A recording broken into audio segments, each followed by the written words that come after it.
మొన్నటి వరకు ఒకే ఒక ఇంజిన్ బండితో మనం నడిపించాం. ఈ రోజు 2 ఇంజిన్ల బండి వచ్చింది.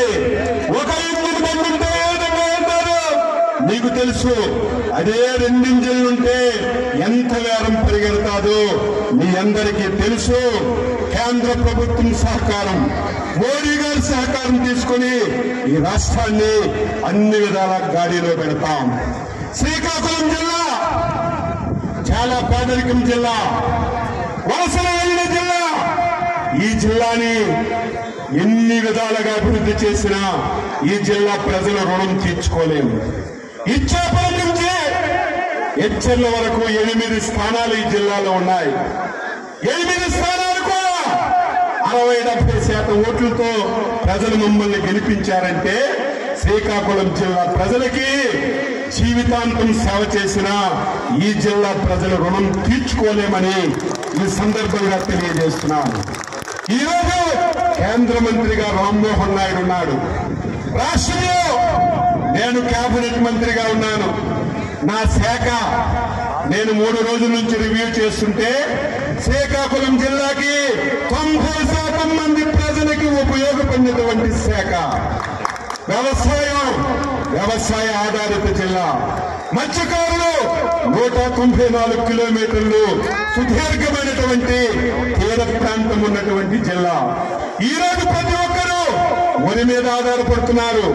సబ్సిడీనిచ్చి ఈ జిల్లా రైతాంగానికి ప్రోత్సహించి హార్టికల్చర్ ని అభివృద్ధి చేయడానికి హార్టికల్చర్ కూడా నా దగ్గరే ఉంది. ఈ జిల్లాలో పశు సంపద, వెటర్నరీ శాఖ నా దగ్గరే ఉంది. ఈ జిల్లాలో పండినటువంటి ధాన్యానికి గోడమ్స్ లేక అవస్థలు పడుతున్నారు. మార్కెటింగ్ శాఖ నా దగ్గరే ఉంది. ఈ రోజు ఈ జిల్లాలో ఏదైతే కోఆపరేటివ్ వస్తుందో ఆ శాఖ నా దగ్గరే ఉంది.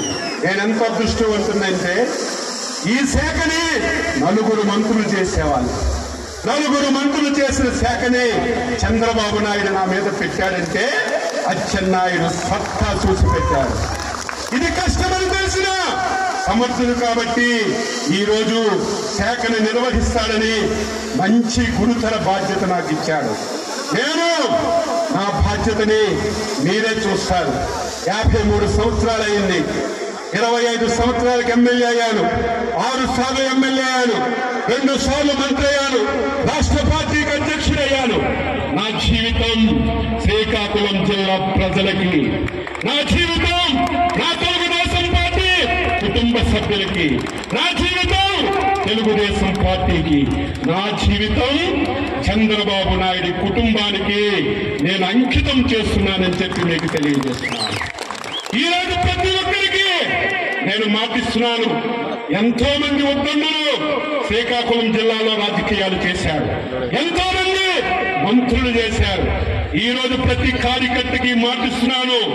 రాజకీయ నాయకుడు అంటే, ఎమ్మెల్యే అంటే, మంత్రి అంటే అచ్చెన్నాయుడులా ఉండాలని ప్రతి ఒక్కరూ చెప్పుకునే విధంగా, ప్రతి ఒక్కరూ చర్చించుకునే విధంగా నా శక్తిని, యుక్తిని ఉపయోగించి నేను సేవ చేస్తానని చెప్పి మీ అందరికీ తెలియజేస్తున్నాను.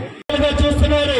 పార్లమెంటులో ఎప్పుడు మాట్లాడినా మన జిల్లా, మన రాష్ట్రంకు ఉన్నటువంటి సమస్యల మీద ప్రత్యేక దృష్టి పెట్టాం. ఆ అనుభవం ఉంది. సమస్యల మీద స్పష్టమైనటువంటి అవగాహన ఉంది.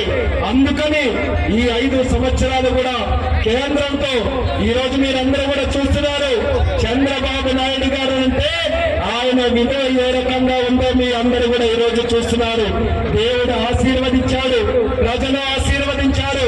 అందుకనే ఆయనకి ఎక్కడైతే అవమానం జరిగిందో, ఎక్కడైతే ఆయనకి నష్టం జరిగిందో మళ్ళీ దేవుడు వడ్డీతో సహా తిరిగి ఇచ్చే విధంగా దేశం మొత్తం ఈ రోజు చంద్రన్న చంద్రన్న చంద్రన్న అని చెప్పుకునే స్థాయిలో ఈ రోజు ఆయన కూర్చొని పెట్టాడు. మరి దానికి సహకరించినటువంటి పెద్దలు, ఒక పక్కన జనసేనని నిత్య పోరాట యోధుడు, మన జనసేన అధినాయకుడు పవన్ కళ్యాణ్ గారు మనకి పూర్తిగా సపోర్ట్ చేశారు.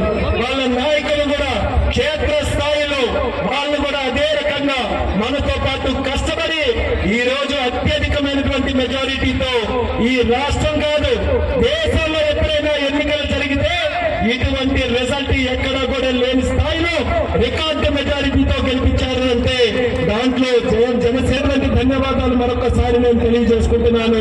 మరి అలాగే మన రాష్ట్రంలో ఉన్నటువంటి సమస్యలు, ముఖ్యంగా నాకు ఉన్నటువంటి శాఖ విమానయాన శాఖ ఉంది. చాలా ఎయిర్పోర్ట్లు ఉన్నాయి, డెవలప్ చేయాలి. నా అదృష్టం ఏంటంటే మన పక్క జిల్లాలోనే, సోదర జిల్లాలో భోగాపురం ఎయిర్పోర్ట్ నిర్మాణానికి తయారైంది. రికార్డు స్పీడ్లో అది కట్టించి విమానాలు అక్కడ తెప్పించి ఈ 3 జిల్లాలకి కూడా ప్రధాన అభివృద్ధి కేంద్రంగా ఎయిర్పోర్ట్ తయారు చేస్తానని ప్రజలందరికీ కూడా హామీ ఇస్తున్నాను. ఎయిర్పోర్ట్ డెవలప్ అయితే కేవలం ఫ్లైట్లు ఎక్కి దిగడమే కాదు, దానికి తోడుగా వేల మంది యువతి యువకులకి ఉద్యోగాలు వస్తాయన్నది కూడా ప్రతి ఒక్కరు కూడా దృష్టిలో పెట్టుకోవాలి. ఇన్స్టిట్యూట్లు మనకు వస్తాయి, దానికి సంబంధించినటువంటి కంపెనీలు వస్తాయి, ఎంతో మందికి ఉద్యోగ అవకాశాలు వస్తాయి. అందుకనే భోగాపురం ఎయిర్పోర్టు, విజయవాడలో ఎయిర్పోర్టు, తిరుపతిలో ఎయిర్పోర్టు, అలాగే కడపలో, కర్నూలులో, రాజమండ్రిలో ఎన్నో ప్రాంతాల్లో మన రాష్ట్రంలో ఉన్నటువంటి ఎయిర్పోర్టులు అన్ని రకాలుగా 100కి 100% అభివృద్ధి చేసే బాధ్యత నేను తీసుకుంటానని కూడా ఈ సందర్భంగా తెలియజేసుకుంటున్నాను. దానికి తోడుగా జిల్లాకి చాలా సమస్యలు మనం పరిష్కారం చేశాం. ఈ రోజు కేంద్ర మంత్రిగా ఉన్నాం. ఏవైతే హామీలు ఇచ్చానో రైల్వేస్ పరంగా అందరూ కూడా ధైర్యంగా ఉండండి. ప్రతి సమస్యను కూడా పరిష్కారం చేసే బాధ్యత, రైల్వేస్ ని అన్ని రకాలుగా మన జిల్లాలో అభివృద్ధి చేసే బాధ్యత నేను తీసుకుంటానని కూడా హామీ ఇస్తున్నాను. అలాగే కేంద్రంలో రైతులకి సంబంధించి, మన సాగునీటి ప్రాజెక్టులకి సంబంధించి ఎన్నో పథకాలు ఉన్నాయి. ఆ గతంలో ఉన్నటువంటి ప్రభుత్వం సరైన నిర్ణయాలు తీసుకోలేక, సరైన అవగాహన లేక ₹1 కూడా కేంద్ర నిధులు వినియోగించుకోలేకపోయారు. కానీ ఈ రోజు మళ్ళీ మన అందరి అదృష్టం, మన రాజకీయ బాహుబలి రాష్ట్రానికి అధ్యక్షుడిగా ఉండి 175కి 160 సీట్లు వస్తాయని 2 సంవత్సరాలుగా ఖచ్చితంగా చెప్పినటువంటి ఒకే ఒక్క వ్యక్తి మన అచ్చెన్నాయుడు గారు.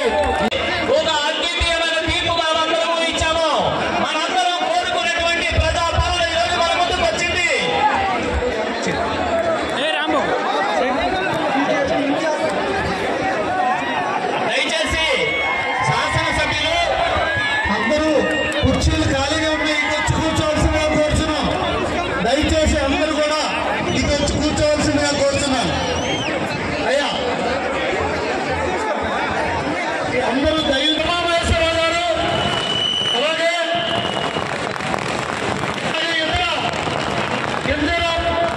తెలుగుదేశం పార్టీ సీనియర్ నాయకులు కీర్తిశాస్త్రులు ఎర్రన్నాయుడు గారి సోదరులు అయినటువంటి కిందరాపు హరివర ప్రసాద్ గారు, ఇంకొక గౌరవ పార్లమెంట్ సభ్యులు కలిసి తప్పనాయుడు గారు, అలాగే ఎచ్చర్ల శాసనసభ్యులు నదికుర్తి ఈశ్వరరావు గారు, అలాగే నర్సంపేట సీనియర్ శాసనసభ్యులు కొద్ది రామమూర్తి గారు, ఇంకో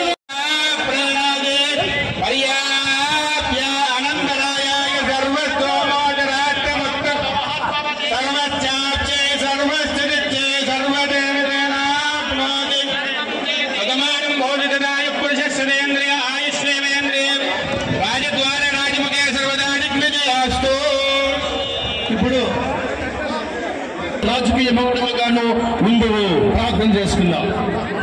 పరిశుద్ధుడు అయిన మా తండ్రి, మేము ప్రార్థించిన రీతిగా, ఆశించిన రీతిగా నా ప్రభువా నీ దాసులను మీరు ఎన్నుకున్నందుకై మీకు స్తుతులు చెల్లిస్తూ ఉన్నాం. మా ప్రియులు నా ప్రభువా వారి యొక్క నాయకత్వంలో, చంద్రబాబు గారి యొక్క నాయకత్వంలో మా రాష్ట్ర చిరస్థాయిగా పేద ప్రజల గుండెల్లో వారు నిలిచిపోవాలి. మరి ముఖ్యంగా యవ్వన కాలంలో మీరు ఎన్నుకున్నట్టు మా ప్రియులు నాయన రామనాయుడు గారిని బట్టి వందనాలు ప్రభువా. వారిని మీరు దీవించండి, దేశపు ఉన్నతమైన శిఖరాలలో వారిని నిలవబెట్టండి నాయన. మంచి ఆరోగ్యం ఇచ్చి, ఆరోగ్య బలాలు ఇచ్చి, వారు అడుగుపెట్టిన ప్రతి స్థలంలో గొప్ప ఆశీర్వాదం వారికి దయచేయండి ప్రభువా. పరలోకము నుండి ఇప్పుడే నీ దాసులపైకి నీ కృప దిగవచ్చునుగా.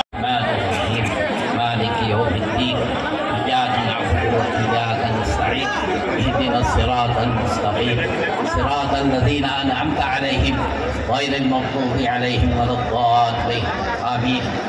या इलाही आलमीन, ऐ परवरदिगार आलम, ऐ अल्लाह हमारे तेलुगु देशम के जिम्मेदार और जो राम मोहन नायडू साहब गारू और अच्चन नायडू साहब गारू और गुना संकल गारू साहब गारू और बाकी MLA साहब जितने भी हजरात खिदमत गुजार हैं, अल्लाह इनके ओहदे में और इनके कार्रवाई में, इनकी मेहनत में ज़रूर मदद फरमा।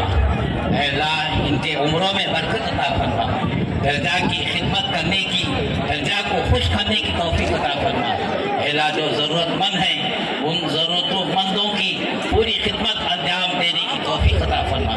या आलमीन, ऐ अल्लाह इन्हें खुश रख, ऐ अल्लाह इन्हें खुश रख, खुशहाली ज़िंदगी अता फरमा, कौम की खिदमत करने की तौफीक अता फरमा। ऐ अल्लाह जितने MLA और जितने मिनिस्टर यहाँ पर मौजूद हैं